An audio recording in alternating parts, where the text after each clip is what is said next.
Hey guys, so in today's video, I'm going to show you how to install Spotify XManager on any device. So we all know that XManager on Spotify is actually not available on Google Play Store or on any other app store. So basically, we will just be downloading it via APK. Now run or access any preferred web browser that you have on your device, and what you want to do from here is just simply type in Spotify XManager APK. Now, if you do have any reliable link, like maybe GitHub or Red Dead, then you can actually do that as well. But in this method, just simply choose xmanager.app, which is going to be the very first link. And here, what you want to do next is just scroll down and hit on this download option, which is going to be the version 5.8.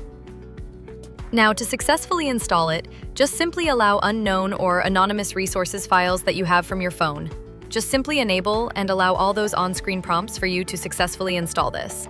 So that's definitely it. That's how you install Spotify XManager on any device. So yeah, if you find this video helpful, just like this video and subscribe to my channel. Thank you.